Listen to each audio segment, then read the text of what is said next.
السلام عليكم، ايه الاخبار؟ واهلا بيك في الفيديو الثاني من فيديوهات المراجعه النهائيه لثالثه اعدادي. احنا بنشرح في كل فيديو يونت كامل، جرامر وكلمات ولانجوج نوتس، وكمان بنحل عليه. عندنا النهارده حبه شرح حلوين، فقبل ما نبدا انزل اتاكد انك عامل اشتراك في القناه واعمل لايك، وما تنساش تعمل شير للفيديو مع اصحابك. انا مستر احمد وجاي ابسط لك منهج الانجليش بتاعك. يلا بينا. Audio Jungle. ويلكم باك. عندي حاجه اسمها both and وeither or ونيذر nor. دول معناهم ايه وبيجي بعدهم الفعل فيه ايه، او ايه الحاجه اللي بتيجي بعدهم على طول. خلينا نبدا على طول في الدرس. عندي حاجه اسمها both and، ودي معناها كلا من. كلا من يعني هقول لك مثلا both علي and هبه، كلا من علي وهبه. ركز بقى في ان الفعل بعد both and هو فعل جمع، لازم يبقى جمع. فهقول لك بص علي and هبه، هبه دي مفرد بس ماليش دعوه، انا قلت لك ان بص and بيجي بعديها الفعل جمع، وبالتالي هنا جبت ايه؟ جبت are. يبقى بص علي and هبه are polite. ممكن طبعا يلعب لك على حاجه تاني، يجيب لك بص وانت طبعا تبقى عارف ان فيها ايه، ان اللي ناقصه and، يجيب لك and وانت عارف ان اللي ناقصه بص. بس ركز ان بص and بيجي بعديها فعل جمع. بص الحاجه التانيه بص of يجي بعديها اسم جمع، يعني اقول لك مثلا وبرضه معناها كلا من both of students، كلا من الطلاب، both of boys، كلا من الاولاد. او يجي بعديها ضمير مفعول جمع، يعني هقول لك مثلا both of you، كلا منكم، او both of them، كلاهما، both of us، كلانا. او يجي بعدها اسم اشاره جمع، يعني هقول لك مثلا both of these لو انا بشاور على حاجه قريبه مني، ولا كلا من هؤلاء، او كلاهم، او both of those، كلاهم بس ايه للبعيد. يبقى يجي بعد both of اسم جمع. طيب المهم بقى ان ايه اللي بعدهم، الفعل اللي جاي ده هيبقى عباره عن فعل مفرد ولا فعل جمع؟ لا، قال لك both of برضه بيجي بعديها فعل جمع. يعني هقول لك both of them not well، كلا منهم بيطبخ كويس. فانا هبص كده هقول both of بيجي بعديها فعل جمع، وبالتالي هروح اختار cook. بص ما تشتتش نفسك، انا عايزك تاخد بالك بس من ان بص اي ما تلاقي بص ركز في الفعل اللي بعدها هاته فعل جمع بس. ده كده بالنسبه لبص. طيب عندي حاجه تانية اسمها either or او neither nor. either or معناها ده او ده، يعني انت مثلا داخل تشتري حاجه من محل، مثلا نفترض انت هتشتري تيشيرت مثلا، فالراجل بيقول لك تاخد الاحمر او الازرق، فتقول له ده او ده. هي دي، انا هاخد لا اما الاحمر يا اما الازرق، ده او ده. طيب لو انت ولا عاجبك الاحمر ولا عاجبك الازرق، هتقول له ايه؟ مش عايز لا ده اللي هي neither ولا ده اللي هي nor، neither nor. طيب يبقى احنا قلنا either or و neither nor. عندي بقى الفعل اللي بعدهم عامل ازاي؟ هل هو فعل مفرد ولا فعل جمع؟ قال لك ما تقولش كده، قول ان هو فعل بيتبع الفاعل الثاني. يعني شوف الفعل اللي بعد or ونور وهات الفعل على اساسهم. مثال عشان افهم: neither او neither علي or سارة، ولا علي ولا سارة. سارة هنا مفرد، يبقى لازم الفعل بيتبعها، يبقى انا هجيب is at home. طالما سارة مفرد فهجيب is. طيب بص الجملة اللي بعدها either أو either علي or his friends، يا إما علي أو أصدقائه في المنزل yesterday. طب أنا قلت إن بعد either or و neither nor فعل بيتبع الفعل الثاني. طب ده الفعل الثاني اهو his friends، ده إيه؟ جمع. هل الجمع بياخد was ولا where؟ طبعا الجمع بياخد إيه؟ بياخد where. برضو ما تتعبش نفسك لما تلاقي either or او neither nor، ده على طول هات فعل يتبع الفعل الثاني.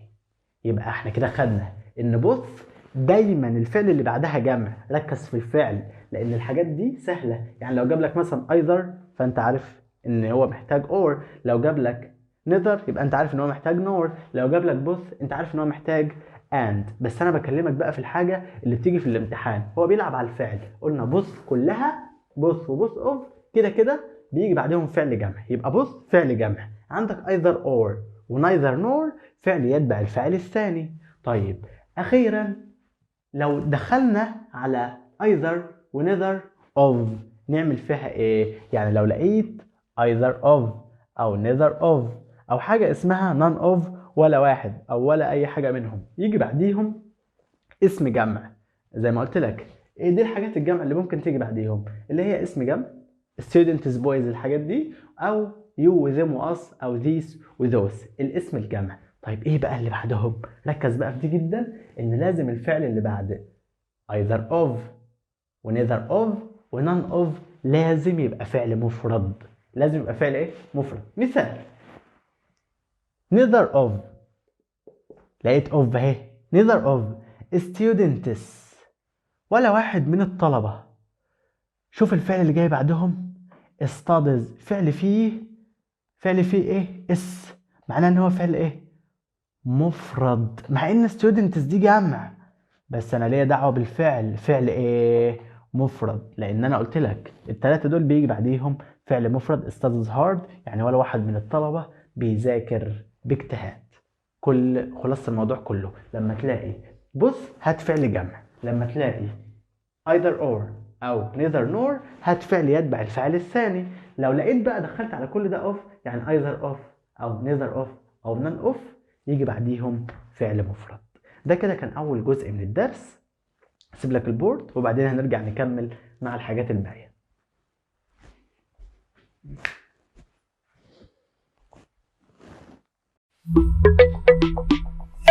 Audio Jungle. الحاجه التانية اللي هنتكلم فيها النهارده هي الصفات. انا عارف ان الصفه بتصف الاسم وتاتي قبله. يعني مثلا عايز اقول رجل قصير هقول short man. طيب انا بقى مش عايز الكلام ده النهارده. انا عايز اقول احمد اقصر من محمد. فانا عايز اقول اقصر من مش قصير. مثلا عايز اقول الاوضه دي اوسع من الاوضه الثانيه. مش عايز اقول ان هي واسعه، لا انا عايز اقول اوسع من. وبالتالي انا هنا هقارن.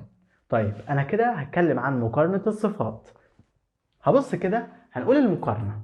انا عندي نوعين من الصفات. صفات قصيرة بنطقها على مرة واحدة أو بتتكون من مقطع واحد one syllable. وصفات طويلة بتتكون من أكتر من مقطع.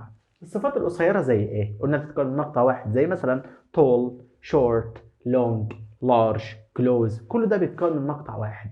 طيب الصفات الطويلة قلنا هي اللي بتتكون من أكتر من مقطع زي مثلا expensive أكتر من مقطع أهو beautiful, amazing.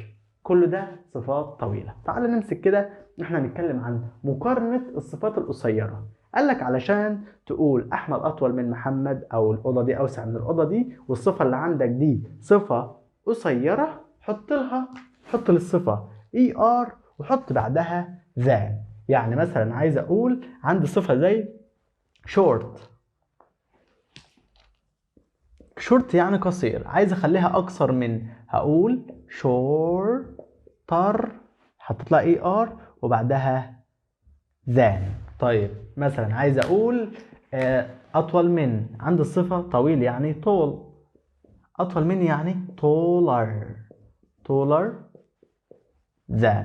طيب عندك ملاحظة لو الصفة اللي انا احط لها er و than دي اخرها حط لها r بس. ده بيسهل عليك الدنيا. من صفة مثلا زي كلمة close يعني قريب.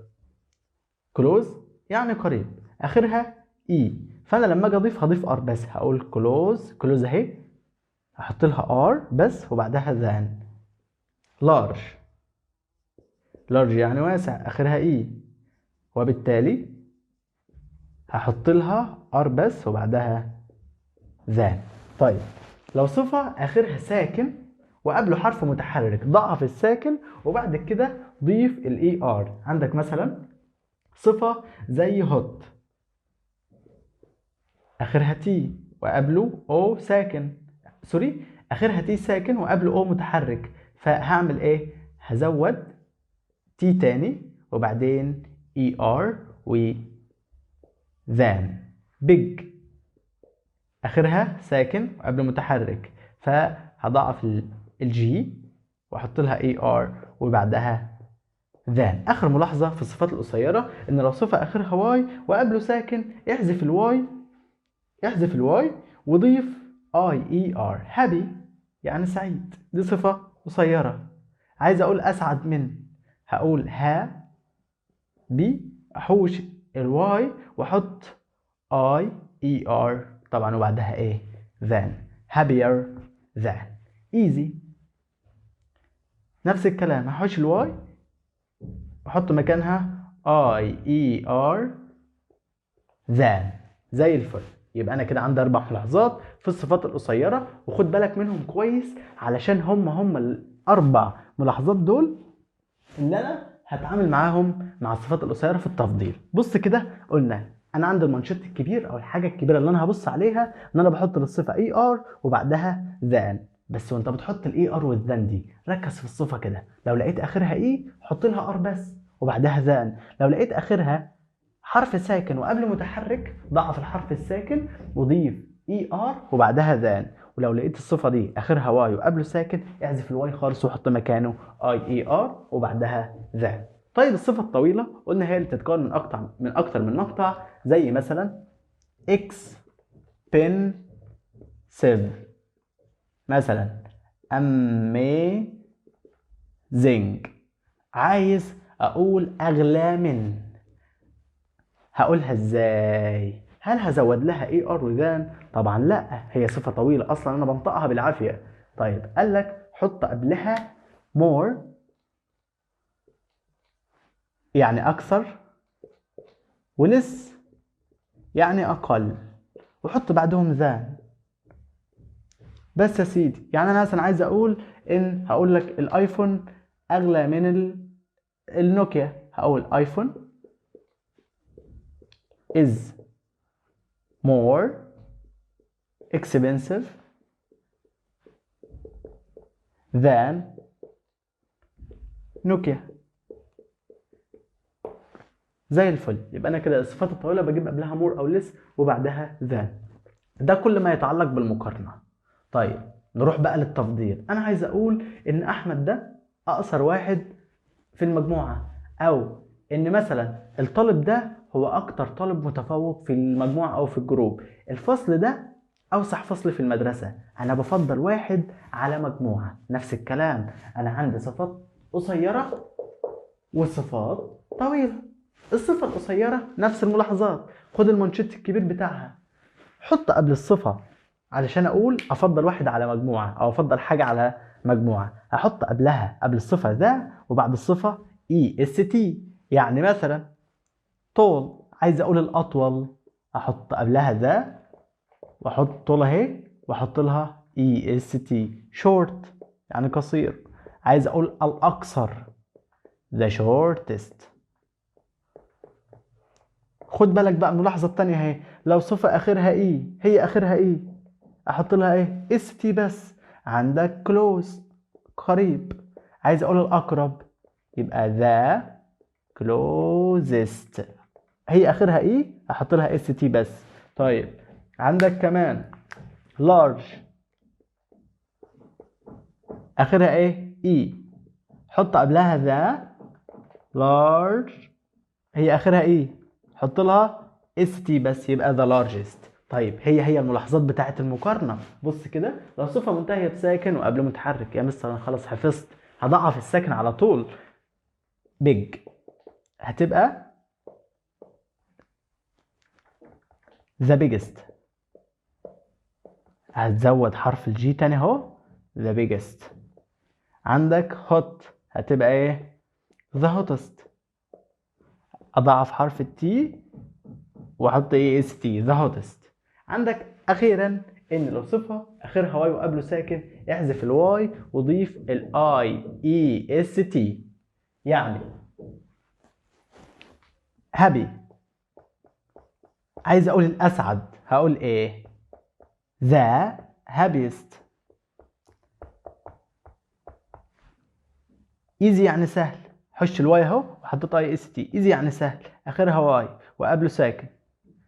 احذف الواي يبقى اقول ذا is واحط اي اي اس تي ذا ايزيست. وبس يا سيدي، دول الاربع ملاحظات بتوع الصفات القصيره في المقارنه وفي التفضيل. انت عندك المانشيت الكبير ان هو في المقارنه بحط للصفه اي ار وبعدها ذان. ركز في كده بس، ان انا بحط للصفه اي ار وبعدها ذان في المقارنه بالنسبه للصفات القصيره. والصفات الطويله بالنسبه للمقارنه بحط قبلها مور او ليس وبعدها ذان. طب الصفات الطويله عايز افضلها، عايز احطها في التفضيل، هحط قبل الصفه ده وبعد الصفه اي اس تي. ده اللي انت تركز فيه دلوقتي وتاخد بالك من الملاحظات اللي تحتها. طيب عايز بقى اقول ان ايفون هو اغلى تليفون، هاجي ابص لكلمه غالي هلاقيها expensive، يعني غالي ودي صفه طويله. beautiful مثلا صفه طويله، طب اعمل لها ايه؟ قال لك حط قبلها the most و the least.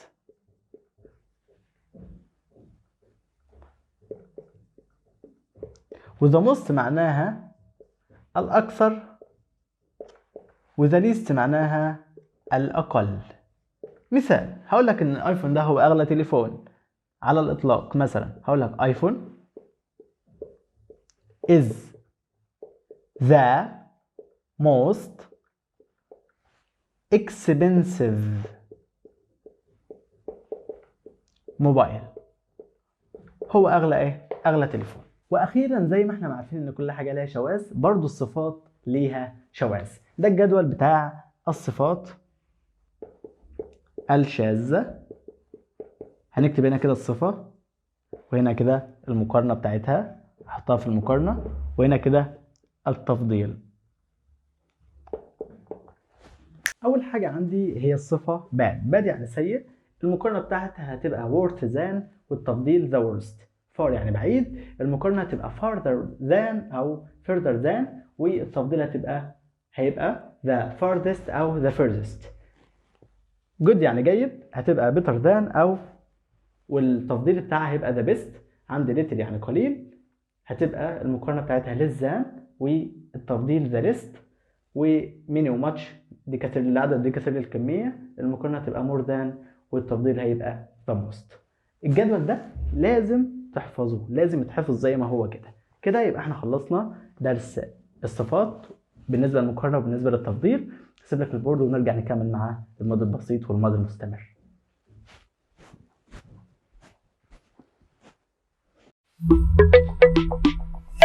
Audio Jungle. الحاجة الثالثة اللي هنشرحها النهاردة هي زمن الماضي البسيط. وزي ما احنا عارفين ان كل زمن لازم ابقى عارف عنه الخمس حاجات اللي مكتوبين على السبورة. يلا بينا نبدأ علشان ما نضيعش وقت. اول حاجة زمن الماضي البسيط بيتكون من ان انا بجيب التصريف الثاني للفعل. طيب ازاي بجيب التصريف الثاني للفعل؟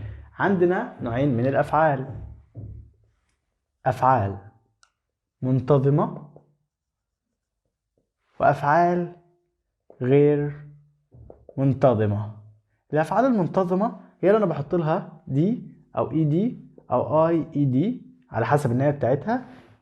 يعني مثلا لو فعل اخره اي زي لايك، لايك يعني يحب، اخره ايه ضيف له دي بس، يبقى انت كده حطيته بمعنى احب. فعل عادي زي كوك نهايته عاديه ضيف له اي دي. طب لو هو اخره واي وقبله ساكن اعزف الواي وحط مكانها اي اي دي. لو هو فعل غير منتظم مثلا عندك جو بيبقى went. علشان كده لازم تبقى في كل يونت بيبقى جايب لك تصريفات الافعال الشاذه، المفروض انت بتحفظها مع كل يونت.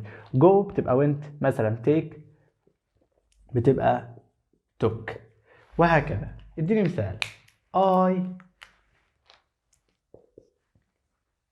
وجايب لك هنا كده play ولا played tennis yesterday. هبص كده هلاقي yesterday يعني معناها امس، يعني الكلام ده في الماضي، يبقى انا عايز التصريف الثاني. بلاي ده فعل منتظم، وبالتالي هختار بلايد اللي هي فيها ايدي. ده بالنسبه للتكوين. بنفي ازاي؟ بنجيب ده ما فيهوش فعل مساعد، وبالتالي بجيب له الفيرب تو دو بس بخليه في الماضي اللي هو did. يبقى انا بجيب did وبلزق فيها not، هتبقى didn't. ودidn't بيجي بعدها الفعل فين؟ في المصدر، ويجي طبعا قبلها ايه؟ قبلها الفاعل. عايز انفي الجمله دي هنفيها ازاي؟ هقول I didn't واجيب المصدر من played اللي هو اصله اللي هو play، يبقى I didn't play tennis yesterday. طيب زي الفل. يبقى انا كده خدت التكوين بيكون من التصريف الثاني للفعل. بجيب التصريف الثاني ازاي؟ امسك الفعل منتظم ولا غير منتظم. منتظم يبقى احط له دي او اي دي او اي دي، ولو غير منتظم انا بحفظه. بنفي الزمن بايه؟ بديدنت، وديدنت بيجي بعدها الفعل في المصدر.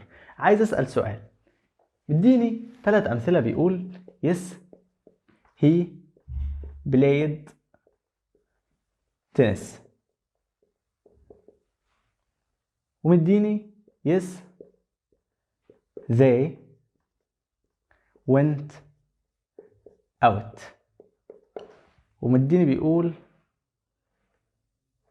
they went to cinema. تمام؟ وعايز اسال سؤال. اول واحد، انا عارف ان انا بحذف الاجابه وبدور على فعل مساعد، بس مش هلاقي فعل مساعد، وبالتالي هروح للفعل اللي عندي في اي دي، يبقى ده في الماضي. هجيب منه did وكمل الجمله زي ما هي، يبقى did he، بس ارجع الفعل ده لاصله، لان احنا كنا قايلين ان didn't بيجي بعدها المصدر. هي did برضو بيجي بعدها المصدر. did he play مش played. did he play tennis؟ هل هو بيلعب تنس؟ طيب بص دي they went out، هم خرجوا. انا هعزف الاجابه مش هلاقي فعل مساعد، بس هنا ده في الماضي، هجيب منها did واكمل الجمله زي ما هي، بس هرجع الفعل لاصله did بعدها they، وانت هتبقى go out. هل هم خرجوا؟ لو انا عايز اجاوب على السؤال ده هقول yes they did او no they didn't. دي سهله دي. طيب بص السؤال اللي بعده yes سوري مفيش yes they went to cinema، هم ذهبوا الى السينما. وعايز اكون سؤال مفيش yes ولا no، وبالتالي هدور على حاجه اسال عنها. انا هنا ممكن اسال عن ايه؟ اسال عن المكان. هحذف المكان بحرف الجر بتاعه. بعد كده هبدا باداه الاستفهام اللي انا بسال بها عن المكان اللي هي where، وبس. امشي على نفس الخطوات. وانت ده في الماضي هجيب منه did يبقى where did واكمل الجمله they where did they go، هم راحوا فين؟ قال لي they went to cinema. كلمات تدل على الزمن ده هي عندك yesterday معناها امس، وعندك in the past يعني في الماضي، وإن وأي تاريخ ماضي in 2010 في 2010. وعندك كمان ago لما يجي قبلها ago معناها منذ، يجي قبلها مثلا a week ago منذ أسبوع، a month ago منذ شهر، a year ago يجي قبلها يعني فترة زمنية من الآخر، a year ago يعني منذ عام، وقلنا ago معناها منذ بتيجي في الآخر.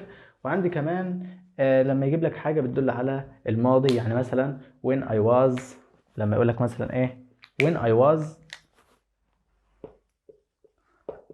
was young، لما كنت صغير. دي برضو حاجة من الحاجات اللي بتدل على الماضي. عندك كمان برضو last معناها الماضي ماضي، ويجي بعدها مثلا last week يعني الأسبوع اللي فات، last month الشهر اللي فات، last year السنة اللي فاتت، وهكذا. يبقى انا اول ما اشوف حاجه من الحاجات دي على طول اعرف ان انا في الماضي البسيط، يعني التصريف الثاني، يعني الفعل فيه دي، او التصريف الثاني اللي هو فعل ايه؟ اللي هو فعل شاذ. اخيرا امتى بستخدم زمن الماضي البسيط؟ يستخدم للتعبير عن احداث انتهت. حدث بدأ وانتهى في الماضي، بدأ وانتهى في الماضي، فهقول هستخدم معاه زمن الماضي البسيط. مثلا yesterday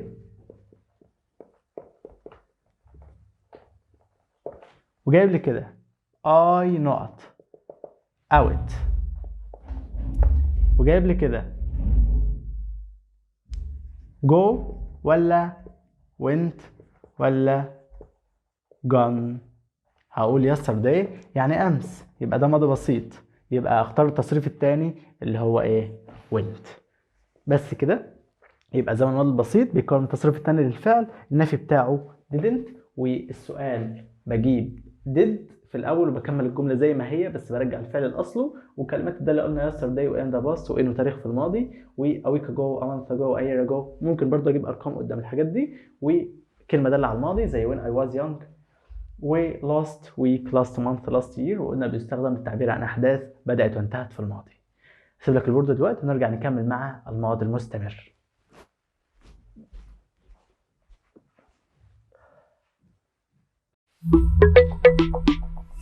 Audio Jungle.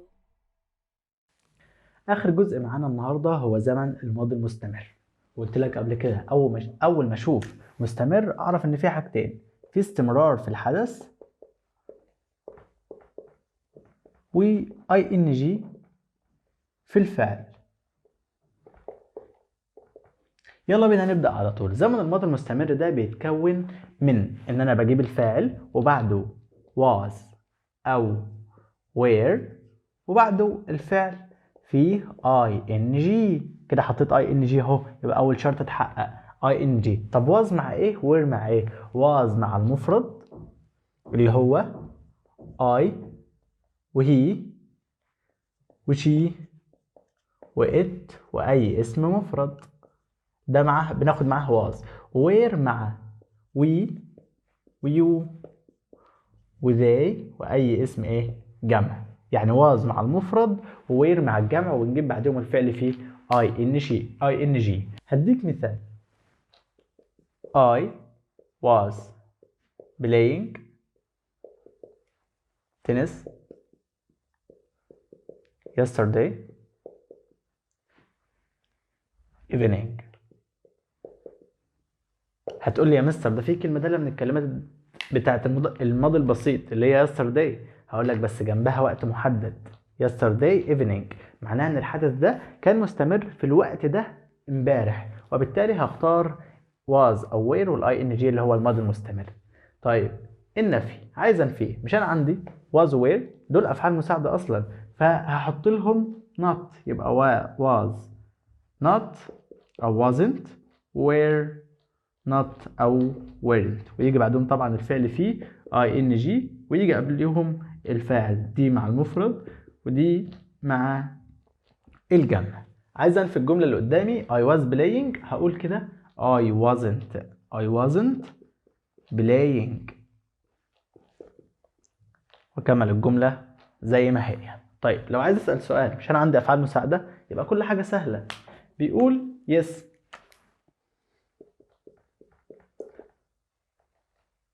he was playing.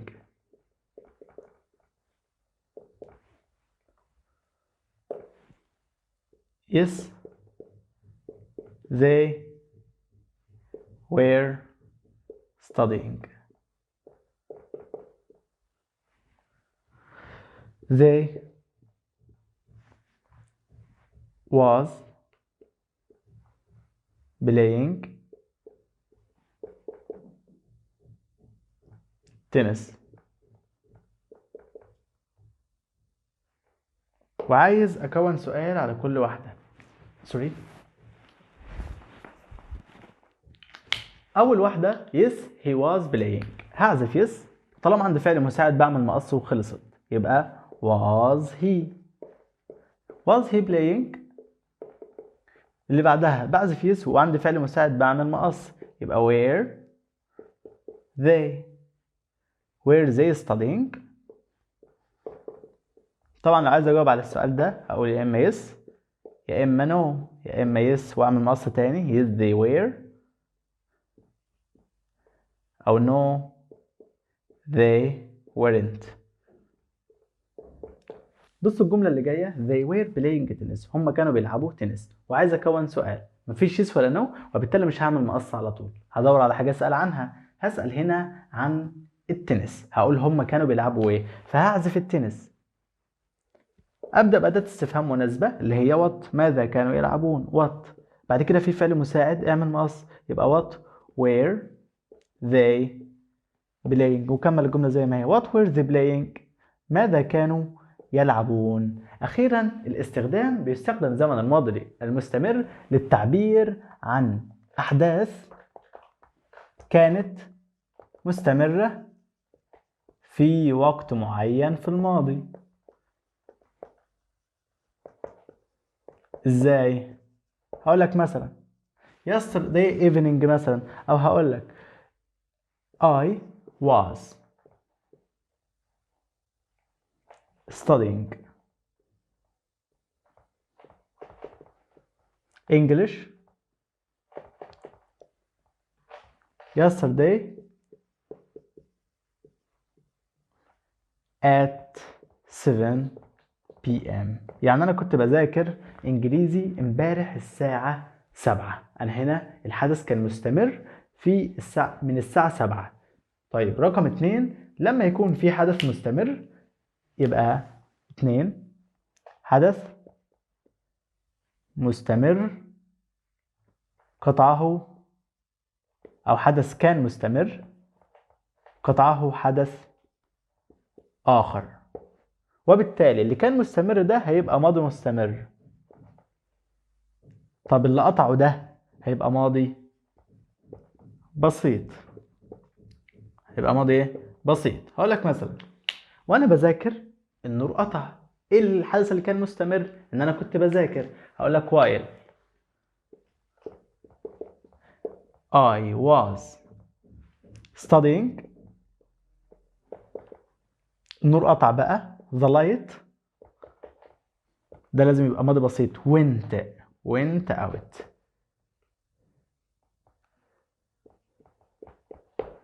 طيب ده كان الماضي المستمر. معانا كده شوية روابط على آخر استخدام ليه اللي هو حدث مستمر وحدث مستمر أو حدث مستمر وقطعه وحدث آخر. بس طبعا سيبك البورد دلوقتي لما تاخد سكرين ونرجع نكمله على السريع.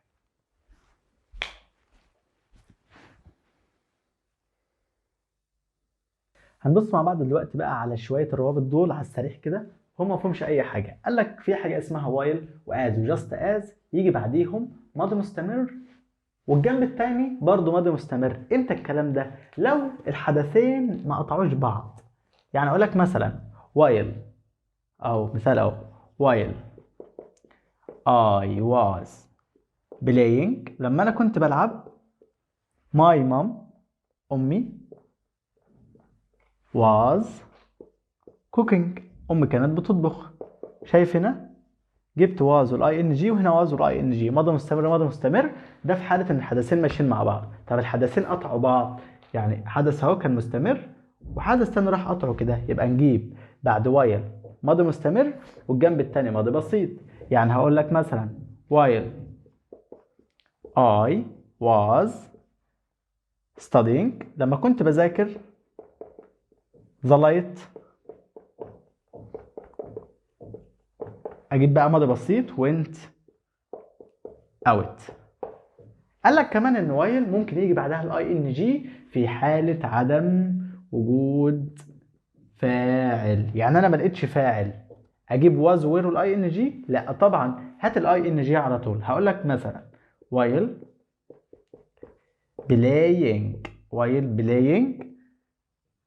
نجيب بقى ماضي بسيط the light went out. في حاجة بقى اسمها during معناها أثناء. نسيت أقول لك إن while و as دول معناهم بينما. during دي بقى يجي بعدها الاسم، مش ما تركزش عليها قوي. فهقول لك مثلا during the film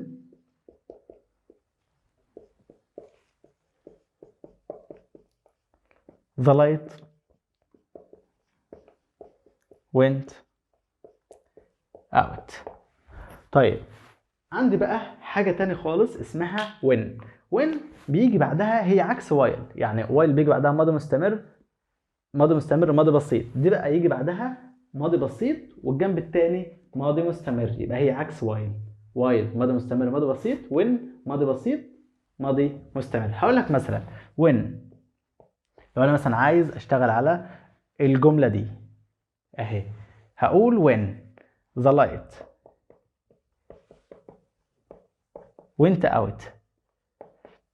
شفت جبت بعد when ماضي بسيط اهو، I was studying. اخيرا when يجي بعدها ماضي بسيط ماضي بسيط في حالة ان الحدثين اللي حصلوا دول ليس بينهم فاصل زمني. يعني اقول لك مثلا الكمبيوتر بتاعي وقف وانا خسرت كل شغلي، الحدثين ورا بعض على طول، هقول لك I lost when the computer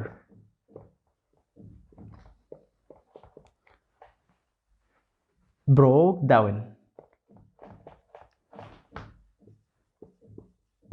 I lost my work.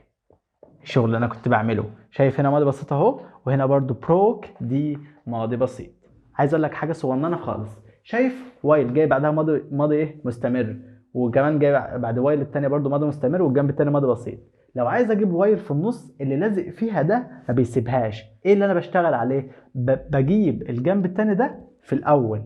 يعني مثلا جمله زي دي عايز اجيب وايل فيها في النص، هقول لك هجيب الاول ماضي بسيط وبعدين وايل وماضي مستمر. هقول لك كده the light went out. اجيب بقى وايل، وايل I was studying. يعني عايز اقول لك ايه؟ عايز اقول لك ان اللي بيبقى لازق في الرابط ده ما بيسيبوش ابدا. سيبته في الاول بجيب بعده الحاجه بتاعته، وديته في النص برضو الحاجه اللي لازقه فيه بتفضل لازقه فيه ما بتتحش منه خالص. طب ايه اللي انا بلعب عليه وبحرك مكانه؟ هو اللي بعد الكوما الجنب التاني ممكن اجيبه في الاول عادي. دي كده كانت الماضي المستمر، ودي كانت الروابط. قلنا وايل لو حدثين ماشيين مع بعض ماضي مستمر ماضي مستمر. طيب لو حدثين قطعوا بعض وعندي وايل بجيب بعدها ماضي مستمر ماضي بسيط. طيب قلنا وايل كمان يجي بعدها ان جي في حاله عدم وجود فاعل، وديورنج يجي بعدها الاسم، ووين عكس وايل. يعني وين يجي بعدها ماضي بسيط الاول والجنب الثاني ماضي مستمر، ووين ينفع يجي بعدها ماضي بسيط ماضي بسيط لما يكون في حدثين مفيش بينهم فصل زمني. وقلت لك اخيرا ان انا لو عايز اغير، لو عايز اجيب وايل وين والحاجات دي في النص، فالحاجه اللي لازقه فيهم على طول بتفضل لازقه فيهم، وبشتغل على الجنب التاني بحركه. كده احنا خلصنا الجرامر بتاع يونت 2. هنروح دلوقتي طبعا لللاب علشان ناخد الكلمات ونحل على الحاجات اللي احنا خدناها.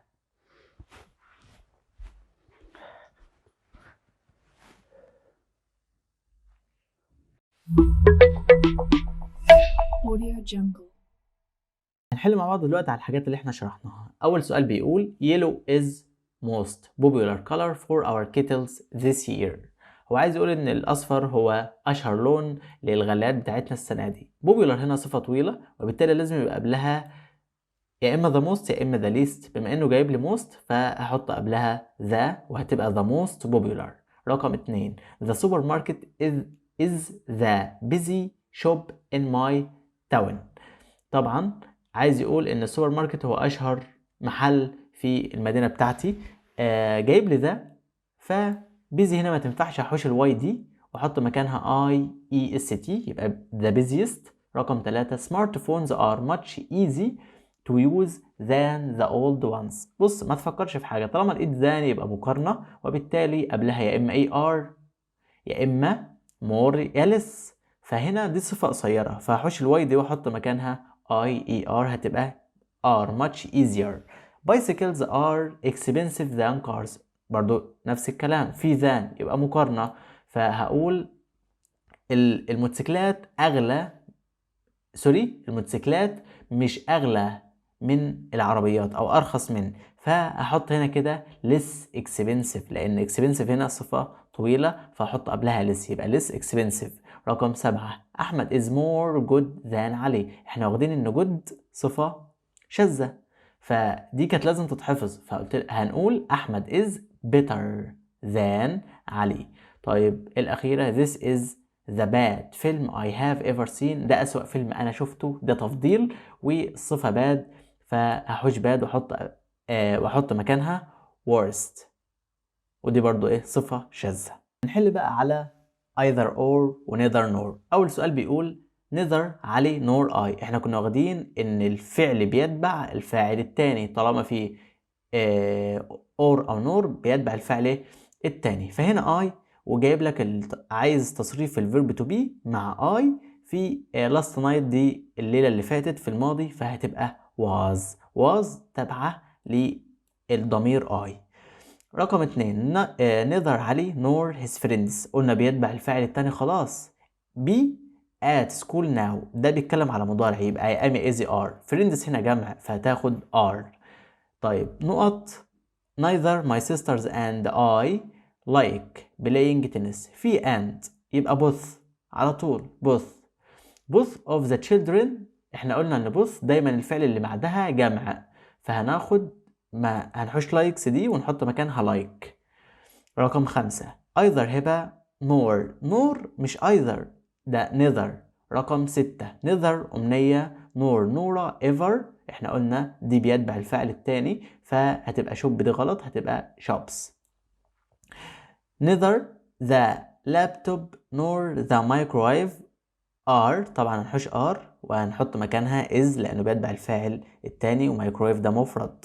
رقم 8 this is the easy exam I have ever done، ده تفضيل فهحوش easy دي واحط مكانها easiest، اخد بالي ان انا احوش الواي واحط مكانها IEST. هنحل دلوقتي على الماضي البسيط والماضي المستمر والروابط. اول سؤال بيقول حازم نقط be in France a week ago، عايز يقول حازم كان في فرنسا من اسبوع، هو عايز يصرف الفيرب تو بي في الماضي، حازم ده مفرد فهياخد was. while I احنا واخدين ان while على طول بيجي بعدها ايه ماضي مستمر، I بتاخد was وهنحط التشارج ing. as we برضو نفس الكلام as بيجي بعدها ماضي مستمر يعني was او were والing، we بتاخد were وهنحط للفعل ده ing يبقى were walking.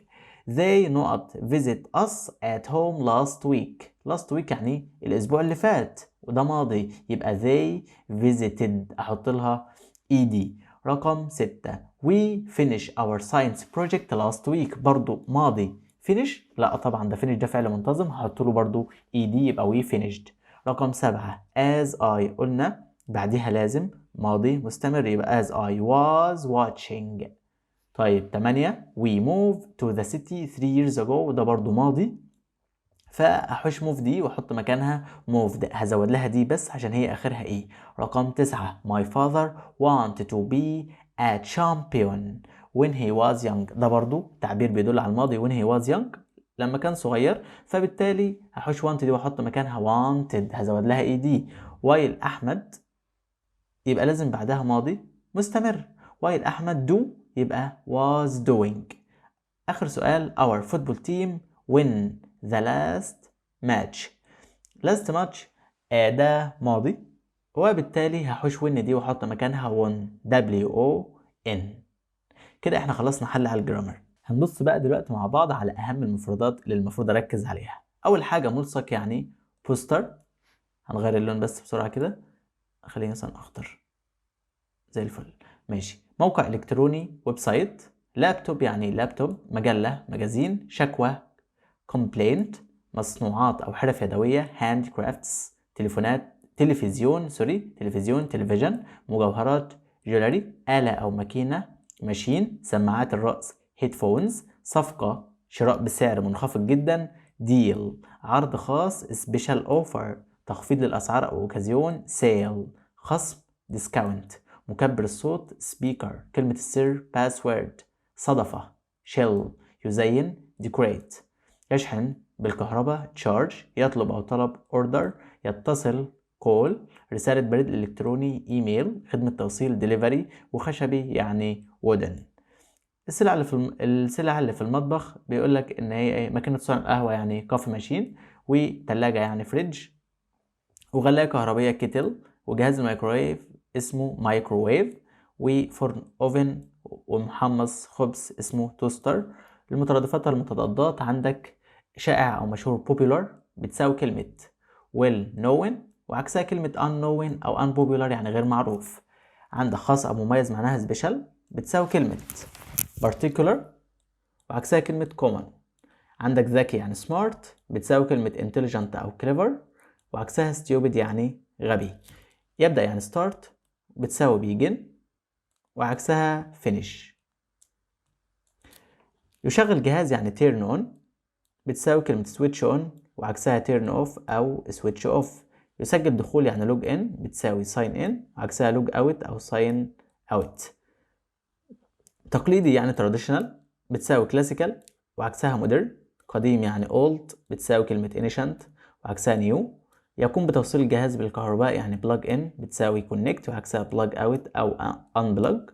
عندك سعيد يعني happy بتساوي كلمة glad أو pleased وعكسها unhappy أو sad. بيقول لك إن المايكرو بتصغر للحاجة بتدي معنى صغير جدا زي مايكروويف، وال ly بتحول لي لظرف زي suddenly و probably، والان بتدي عكس المعنى زي unhappy، والاي ار بتكون اسم الفعل زي يوزر يعني مستخدم وسيلر يعني بائع. هنقرأ تعريفات ده على السريع. كوفي ماشين هي ماكينة صنع القهوة. بيقول لك you can make a hot drink with this تقدر تعمل بيها مشروب ساخن. كتل هي الغلاية you can boil water with this تقدر تغلي بيها المية. مايكروويف جهاز الميكروويف you can cook things quickly with this تقدر تطبخ حاجات بسرعة باستخدام الميكروويف. discount يعني خصم أو تخفيض. a price that is less than usual هو سعر أرخص من العادي. sale يعني occasion a time when a shop sell things at a cheaper price than usual الوقت اللي بيبيع فيه المحل حاجات أرخص من العادي بنسمي الوقت ده أو بنسمي الحاجة دي اسمها sale أو occasion. password يعني كلمة سر. a special secret word that يبقى a special secret word that you must write or say before you can use a computer into or go into a place. هنقولها تاني بسرعة. a special secret هو سر خاص. word كلمة سرية خاصة that you must write or say لازم تكتبها أو تقولها before you can use a computer قبل ما تستخدم الكمبيوتر or go into a place أو قبل ما تدخل أي مكان. دي بنسميها إيه؟ password أو كلمة سر. turn on معناه يشغل جهاز. make a machine start working إنك تخلي آلة تعمل. أنت كده بتعمل لها إيه؟ بتعمل turn on. charge معناه يشحن. put electricity into something such as a phone إنك توصل الكهرباء بحاجة زي التليفون. كده خلصنا شرح يونت 2 كامل الحمد لله. خلصنا الجرامر وخلصنا الكلمات وكل حاجة وحلينا عليها وكده كله زي الفل. ما تنساش بقى تعمل لنا لايك واعمل اشتراك في القناة لو انت مش مشترك واعمل شير للفيديو مع اصحابك. So thank you for watching. اشوفكم ان شاء الله في فيديو جديد من فيديوهات المراجعة. سلام.